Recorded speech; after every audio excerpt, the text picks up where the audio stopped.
Hello friends, स्वागत करते हैं ईबीएस समाधान के एक और लेक्चर के अंदर आप सभी का।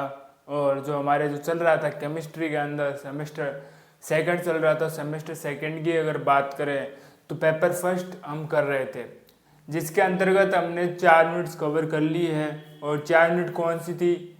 सारी पीरियोडिक टेबल अर्थात आवर्स सारणी एस पी और डी ब्लॉक के हमने अच्छे से कवर कर ली है। क्या क्या क्वेश्चन बन सकते हैं, क्या क्या क्वेश्चन नहीं बन सकते, एकदम से अच्छे से हमने डेप्थ तक उसकी स्टडी कर ली है। और आशा करता हूँ आप लगातार रिवीजन कर रहे होंगे, क्योंकि लगातार रिवीजन करने से क्या होगा कि आप उस चीज़ों को भूलोगे नहीं और एग्जाम तक आपको याद रहेगी। और अब जो स्टार्ट करने वाले हम अपनी paper first semester second paper first की अंतिम यूनिट नंबर 5 स्टार्ट करने वाले हैं। एस पी डी पढ़ने के बाद हम आखिरी जो बचता है हमारे बचता है एफ ब्लॉक। क्या बचता है? एफ ब्लॉक के बारे में पढ़ने वाले हैं।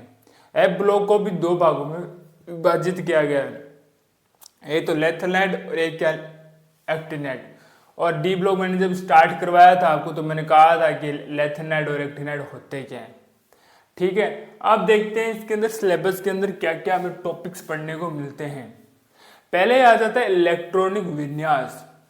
इलेक्ट्रॉनिक विन्यास की बात करूं तो लेथेनाइड व एक्टिनाइड, पहले तो हम ट्रिक के द्वारा तत्वों को देखेंगे कि कौन कौन से इसमें तत्व होते हैं। फिर हम देखेंगे कि कौन कौन से इलेक्ट्रॉनिक विन्यास होते हैं और कौन से 2 अपवाद हैं जो जो इलेक्ट्रॉनिक विन्यास बनने के विरुद्ध होते हैं। ठीक है, और एक क्या ऑक्सीकरण अवस्था आपको देखने मिलती है। हम देखेंगे कि सामान्य इसमें ऑक्सीकरण अवस्था क्या है, किस प्रकार से होती है। इन दोनों को हम साथ में करके देखेंगे, इलेक्ट्रॉन विन्यास और ऑक्सीकरण अवस्था को। फिर हम तुलना क्या करेंगे आयनिक व लेथेनाइड संकोचन। यहाँ पर सिर्फ आयनिक त्रिज्या के साथ परमाणु त्रिज्या की भी बात करेंगे।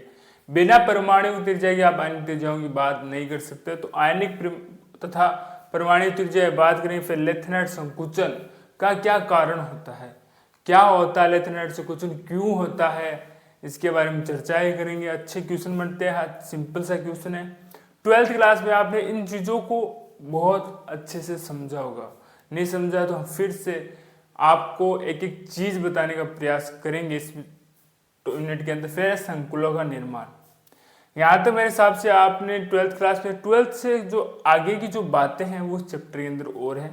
पहले लेथेनाइडों की तत्वों की प्राप्ति और पृथक्करण, ये नया चीज है कि प्राप्ति कहाँ कैसे की जाती है, लेथेनाइड संकुचन से हम प्राप्त कैसे करते हैं, उसकी पृथक्करण की विधि क्या होती है। एक्टिनाइडों के सामान्य लक्षण व रसायन कैसे तत्व होते, यूरेनियम से Np और Pu से An के पृथक्करण के रसायन, Am के पृथक्करण। यहाँ पर पृथक्करण की बात है तो यहाँ पर पृथक्करण है, मतलब अलग किस प्रकार से करते हैं, इंपॉर्टेंट क्वेश्चन बन सकता है इससे।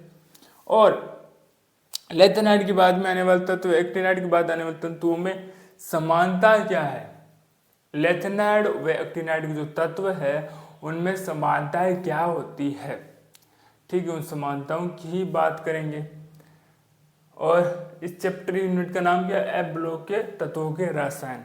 आशा करते हैं आपने अच्छे से सिलेबस को समझा होगा।